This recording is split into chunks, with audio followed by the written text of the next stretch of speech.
call 21st century skills. I don't know if you talk a lot about 21st century skills. I don't know whether you think about them yourselves at all. But I know in education it's something that a lot of people do talk about. And it is a popular idea at the moment. Okay? It's something that a lot of publishers, a lot of teachers, a lot of principals, a lot of writers have given a lot of thought to, because many employers say the young people haven't got the skills we need. They don't have the thinking skills they need. They don't have the communication skills. So educators need to think more about these things, because business people and employers say their children need more training with these skills. Certainly this is true in England, and I'm not sure what the situation is in Indonesia, but certain business people are always saying young people haven't got the skills we need. They need these sorts of skills, and we need to teach them in school. Okay? So, we can teach them in a very small way through English. So, critical thinking. What is critical thinking? What is that? Well, different people, it can be quite confusing, because different people mean different things by it. When I say critical thinking, this is what I mean. Focused, careful analysis. Okay? And these are the sorts of skills I'm talking about. I'll give you some examples to explain what I mean. I'll give you some examples of my trip to Indonesia.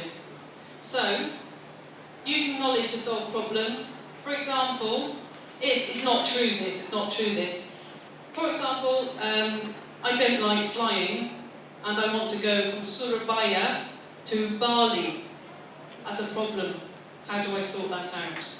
Okay? So that's an example of using knowledge to solve problems. I need to find somebody with the knowledge, or I need to find the knowledge and use it to solve the problem. Yeah? The problem is I don't like flying and I want to get to Bali. What's the solution to that problem, by the way? What? What's the solution? Bus? Is there a bus or a train? Is there a train? I think there is a train, isn't there? No train. Just a bus. Okay? So that's quite an easy solution, alright? But it just means you find the knowledge, you know where the knowledge is, and you apply it to the problem. You use it to solve the problem. So that's just what I mean. Okay? But actually, it's okay. I like flying, so it's no problem. I flew from Surabaya to Bali, and it was very nice on Silk Air. Fantastic airline. Yes. Everything was very nice. Next one. Tracking cause and effect. Tracking cause and effect. For example, on my trip, I did a lot of travelling, therefore, so I was very tired. Very simple. It's a thing that we teach in English a lot, okay? But it's a thinking skill. You think about why something happens, what makes something happen, yeah? Oops. Next one, comparing and contrasting. That's easy, yeah? Compare two things. For example, if I ask you, which is the best place? Which is the best place to visit in Indonesia? Lots of different answers.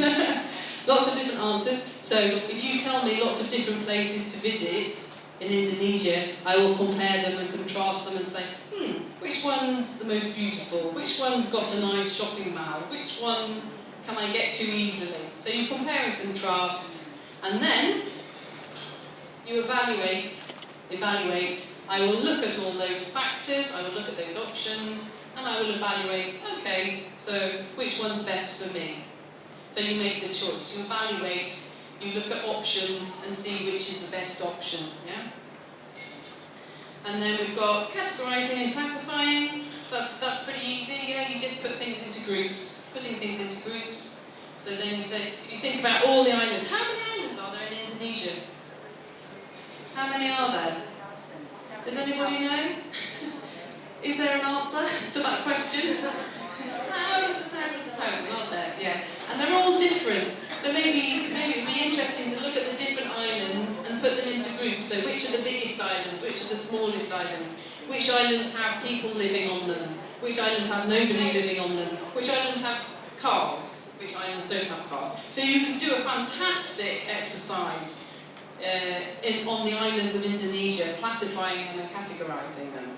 And the reason you would do this is if somebody asks you a question, and they, I don't know, for example, a tourist said, well, which islands have the best lakes, for example, then you might want to groups and have a look at them, and in your mind you will be classifying and categorising. Okay, next one, describing. Well, that's simple. Describe. What's it like? What's it got? How hot is it? Whatever. And explaining. That's what it is. I don't need to explain that one to you, do I? Okay, so that's critical thinking. All those skills, all those things you're doing in your head, all the things that all the thinking, all that sort of thinking, they're all examples of critical thinking. And they're all skills that your pupils will need. And they're all things you can do when you are teaching English. So here's an example for you. I've been talking for quite a long time now, so it's time for you to do something again. Another task for you. These two